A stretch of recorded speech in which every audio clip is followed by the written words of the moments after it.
boa tarde. Quem não trabalha não recebe. Infelizmente, essa é a realidade de muitos trabalhadores autônomos no país. Com a pandemia de coronavírus, a situação dessa parcela da população fica ainda mais delicada. A situação dos trabalhadores autônomos é um dos destaques do Jornal da Justiça de hoje. E você vai ver também. Supremo Tribunal Federal adota novas medidas de combate ao coronavírus. O Supremo também vai manter os serviços mínimos e urgentes para que a justiça não pare. Ministro Ricardo Lewandowski, do Supremo, determina que sistema prisional informe medidas para conter pandemia do coronavírus. Ele ressaltou que o Conselho Nacional de Justiça está adotando todas as medidas para que o novo coronavírus não chegue às penitenciárias. E veja também, Superior Tribunal de Justiça mantém portaria que restringe o ingresso de pessoas armadas em fórum.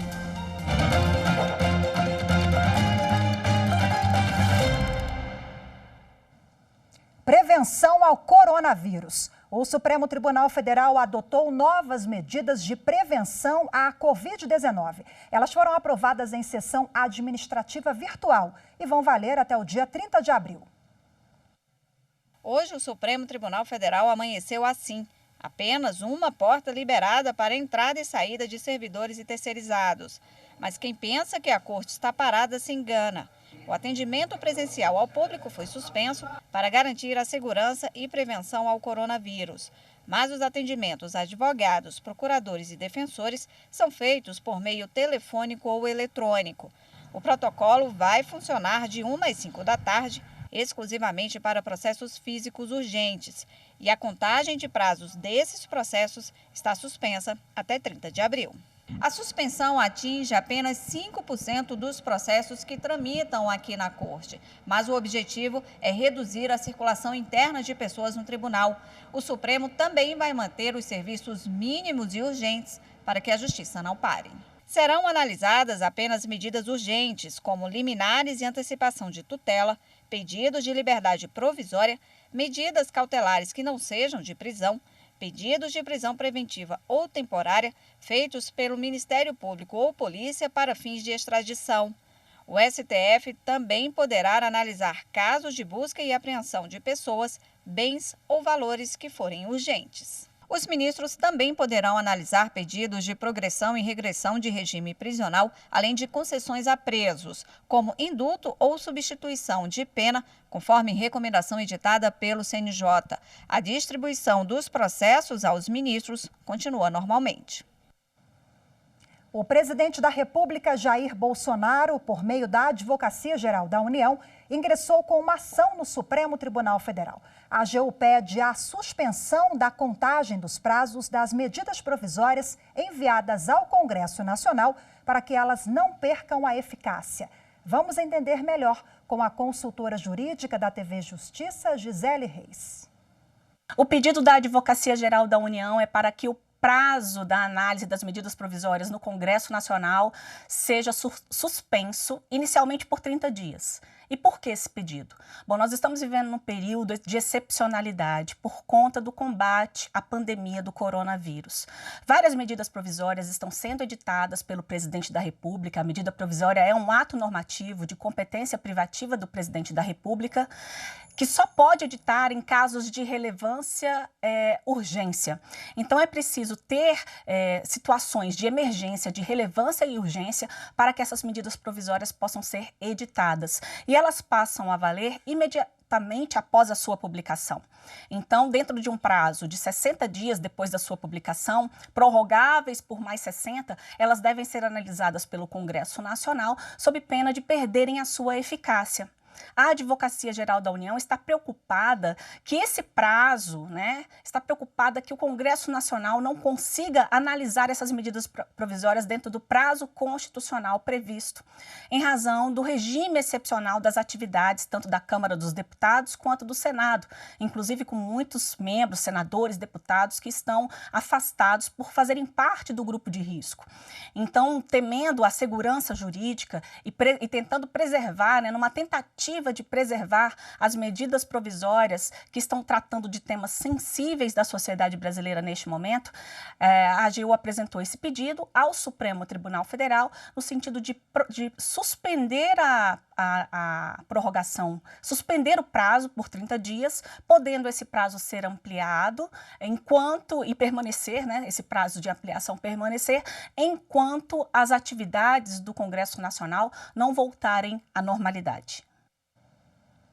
O DPEM, o Departamento Penitenciário Nacional, suspendeu por 30 dias as visitas de parentes em todos os presídios federais do país. Também estão suspensos os atendimentos de advogados. As exceções são atendimentos de advogados em casos de urgência ou que envolvam prazos processuais não suspensos. Segundo a portaria publicada no Diário Oficial da União desta terça-feira, o objetivo é conseguir a prevenção, controle e contenção de riscos do novo coronavírus. Também estão suspensas as atividades educacionais, de trabalho, assistenciais, religiosas e as escoltas realizadas nas penitenciárias federais. As penitenciárias também são obrigadas a adotar as medidas necessárias para conseguir o maior isolamento de presos com mais de 60 anos e aqueles que têm doenças crônicas. O ministro Ricardo Lewandowski, do Supremo Tribunal Federal, determinou que os responsáveis pelos sistemas penitenciários nacional e estadual informem até esta quarta-feira quais as medidas tomadas nas unidades prisionais para conter a pandemia do novo coronavírus. A determinação prevê que os responsáveis pelos sistemas penitenciários encaminhem ao ministro Ricardo Lewandowski as ações que estão sendo desenvolvidas para conter a chegada do coronavírus às penitenciárias e o que vai ser feito se algum detento for contaminado. Entidades pediram ao Supremo Tribunal Federal que gestantes e mulheres com filhos de até 12 anos fossem colocadas em prisão domiciliar. Segundo o ministro Ricardo Lewandowski, não é possível expedir um alvará de soltura coletivo neste processo. Mas ele ressaltou que o Conselho Nacional de Justiça está adotando todas as medidas para que o novo coronavírus não chegue às penitenciárias. Hoje são mais de 700 mil pessoas cumprindo pena nos presídios de todo o país. O presidente do Superior Tribunal de Justiça, ministro João Otávio de Noronha, negou o habeas corpus, um pedido de habeas corpus coletivo para presos do Ceará, impetrado sobre a alegação de situação de risco com o novo coronavírus. O pedido foi feito pela Defensoria Pública do Ceará, que alegou que, com base em uma recomendação do Conselho Nacional de Justiça, todas as pessoas em risco de contágio pelo vírus Covid-19 deveriam ter a liberdade assegurada. Mas o Tribunal Estadual negou o pedido, sustentando que não havia como conceder liberdade sem que fosse analisada a condição individual de cada interno. O pedido também foi negado pelo presidente do STJ, ministro João Otávio de Noronha, que destacou que essa análise não pode ser feita pela Corte, porque ainda não teve o mérito analisado pelo Tribunal Cearense. O ministro declarou ainda que não cabe habeas corpus impetrado contra a decisão de relator que já tem indeferido a liminar na instância anterior, apenas quando há flagrante ilegalidade, o que não ocorreu no caso. O Tribunal Regional Federal da 5ª Região anunciou que vai usar dinheiro arrecadado com penas e acordos para combater a Covid-19. Os recursos vão ser usados na compra de equipamentos de proteção de profissionais da saúde. Entidades públicas ligadas ao SUS podem pedir ajuda ao TRF5. O Ministério Público Federal também pode indicar instituições vinculadas ao Sistema Único de Saúde para que recebam o dinheiro. A medida segue determinação do Conselho Nacional de Justiça e foi tomada depois da declaração de pandemia do novo coronavírus feita pela Organização Mundial da Saúde e o estado de calamidade pública decretado pelo governo federal. O Tribunal Regional Federal da 5ª Região tem como jurisdição os estados de Alagoas, Ceará, Paraíba, Pernambuco, Rio Grande do Norte e Sergipe. E você confere daqui a pouco no próximo bloco do Jornal da Justiça, primeira edição, a situação dos profissionais autônomos diante da situação econômica provocada pela pandemia do coronavírus. A justiça, para mim, é todo mundo ter acesso à saúde, à educação, segurança,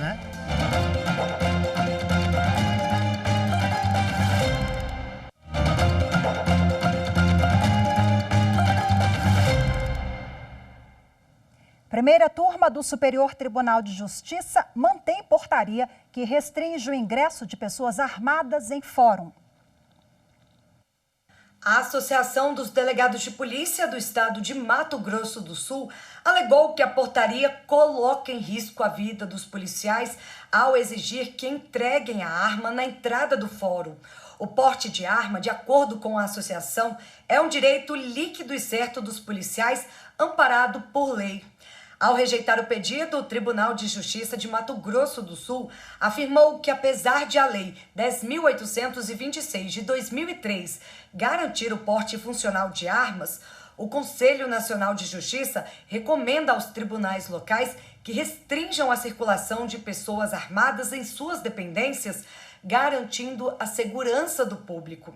Ao analisar o caso, o relator no Superior Tribunal de Justiça, ministro Gurgel de Faria, destacou que o juiz diretor do Fórum de Sete Quedas estava apenas seguindo as orientações do CNJ.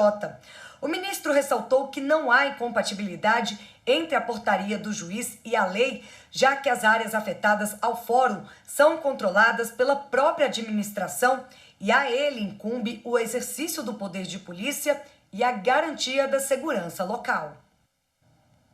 E diante desse cenário de calamidade pública, infelizmente ainda tem gente dando golpe em pessoas de boa fé. Estelionatários passaram a mandar mensagens falsas em celulares e e-mails para roubarem dados pessoais de cidadãos. É o chamado phishing. A advogada Simone Magalhães conversou com a nossa equipe sobre esse assunto. Ela explica que com os dados em mão, os estelionatários se passam pela pessoa para pedir dinheiro aos amigos dela. Quando esses fraudadores conseguem ter o controle do WhatsApp, eles se passam por aquela pessoa, aquela vítima, enviando pedidos de empréstimo para a lista de contatos, ou seja, para os colegas, os amigos, os familiares. E quando a pessoa consegue reaver esse controle, infelizmente, muitos dos seus conhecidos já caíram no golpe e já enviaram os valores para as contas indicadas pelos fraudadores. É sempre bom reforçar alguns cuidados básicos, como escolher senhas complexas e que sejam de difícil dedução, não utilizar a mesma senha para tudo, sempre desconfiar de mensagens ou de e-mails que cheguem solicitando a inserção de dados. Nessas situações, é sempre recomendável procurar o site oficial da empresa. E em tempos de crise por causa do novo coronavírus, não só a saúde das pessoas, mas a economia também é afetada. Trabalhadores tiveram que mudar a forma como desempenham as atividades. E um dos setores mais afetados é dos autônomos. Veja na reportagem. Para o Ronan, os reflexos da crise do novo coronavírus já apareceram. Ele faz manutenção e reparos em residências e há 3 dias não consegue trabalhar. O serviço caiu muito. Eu costumava fazer de 5 a 8 atendimentos por dia. E tem 3 dias que eu não faço nada e sem trabalho. E tá bem ruim. Apesar de eu usar todos os equipamentos necessários, como luva, máscara, uso pro pé, álcool em gel, mesmo assim os clientes estão bem com medo. Essa é a situação enfrentada pelos autônomos, que nos últimos dias viram as demandas pelos serviços despencarem e uma grande dúvida surgir: como trabalhar diante do avanço do vírus no Brasil? Gustavo é professor de dança. Por causa do fechamento das academias, não consegue dar aulas presenciais, mas viu na crise uma oportunidade de conseguir novos alunos pela internet. Temos que continuar trabalhando, então a gente tem que pensar um pouco fora da caixinha para que isso seja realizado. No meu caso, as aulas online foram uma saída e estão sendo bem positivas, inclusive uma vantagem que eu não via antes. Com as aulas online eu entro na casa, toda a família da pessoa faz aula, as pessoas que moram em outros países, em outras cidades, todo mundo pode fazer aula. A preocupação com o coronavírus fez a Quilza dispensar a diarista, mas a aposentada decidiu continuar pagando o salário normalmente. Questão de humanidade, eu não vou deixar de pagar o salário dela, a diária dela. Então, eu paguei todo mês a ela e ela vai ficar uns dias até que o governo libere as pessoas para voltarem a trabalhar. Diante de tantas mudanças para os brasileiros, na semana passada, o ministro da Economia, Paulo Guedes, anunciou um pacote emergencial de 15 bilhões de reais para auxiliar diversas atividades. Os autônomos foram incluídos e vão receber um auxílio de R$ 200 por mês. Bom, e sobre esse assunto, nós conversamos com a advogada Renata Vieira Fonseca. Ela também falou sobre a medida provisória editada pelo governo, que trata das relações trabalhistas entre patrões e empregados. Bom, a gente tem uma estimativa de que tem aproximadamente 38 milhões de trabalhadores na informalidade no Brasil, ou seja, autônomos, que não são cadastrados no cadastro único da Previdência Social, que não fazem qualquer tipo de recolhimento à Previdência Social. Esses certamente serão afetados pela redução nossa da economia em razão do coronavírus. O que a gente tem naturalmente e normalmente é que quando você trabalha na informalidade, você pode fazer um recolhimento previdenciário como contribuinte individual, mas a gente sabe que a grande maioria dos trabalhadores na informalidade não fazem isso.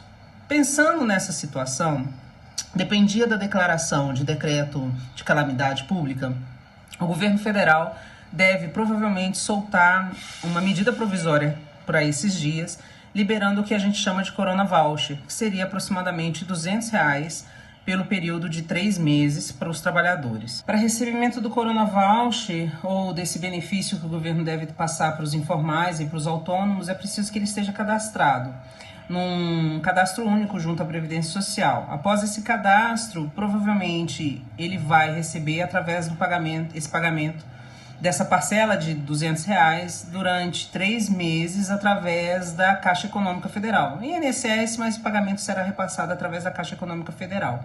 Precisa estar cadastrado, mas a bem da verdade é que o governo deve lançar mão de uma medida provisória, provavelmente a gente acredita que essa semana ou na próxima, trazendo como que vai ser feito esse repasse para os trabalhadores na informalidade e para os autônomos. O governo federal, no dia de ontem, editou a medida provisória 927, trazendo algumas soluções para os empregadores com relação a como fica com os seus empregados. Diante disso, a gente viu as questões com relação às férias, a concessão de férias, a banco de horas, a antecipação de feriados.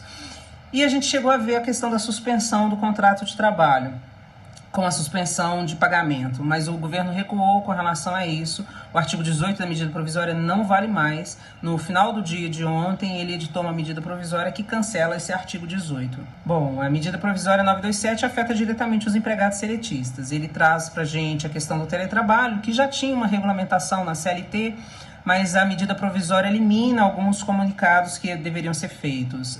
Hoje, por exemplo, eu posso fazer o teletrabalho só comunicando o empregado com 48 horas por escrito de que ele vai fazer teletrabalho a partir de agora e trago ali um contrato para que ele possa assinar ou uma informação de como será, porque até o contrato por escrito, pelo entendimento, pelo que está ali na medida provisória, ele pode ser eliminado. Embora eu não recomende, eu acho que é importante fazer o contrato de trabalho por escrito do teletrabalho. Além disso, as férias. Eu comunico com 48 horas de que o empregado está tirando férias. As férias não serão mais pagas de forma antecipada, serão pagas no 5º dia útil após o gozo das férias. A respeito das férias, é importante a gente lembrar que não importa mais se eu adquirir férias ou não. As férias poderão ser concedidas de forma antecipada. Isso foi uma alternativa que o governo fez. Ele não informa quantas férias, ele só diz que as férias poderão ser antecipadas. Então, se a gente pensar que o período aquisitivo é de 12 meses e o concessivo é de 12 meses subsequentes, a gente tem aí uma ideia de que umas 2 ou 3 férias poderão ser concedidas. A gente começa a notar que o governo não pensa em 4 meses, o estado de calamidade está decretado até dezembro. Tanto é assim que o pagamento de 1/3 das férias não vai acontecer de forma antecipada. Ele vai acontecer após o gozo das férias e mais, ele pode acontecer até dezembro desse ano. Então a gente nota aí que o governo tentou dar uma desafogada, entre aspas, para os empresários com relação ao pagamento das férias. Outra questão que a gente tem é a possibilidade de utilização de banco de horas. Então, seja ele positivo ou negativo, o empregador pode, a partir de agora, usar o banco de horas para compensar esses dias que o empregado está sem trabalhar. E no próximo bloco, o Tribunal Regional Federal da 5ª Região nega pedido da União para ficar com mais de 200 ventiladores pulmonares. Justiça é fazer alguém pagar o que deve, né?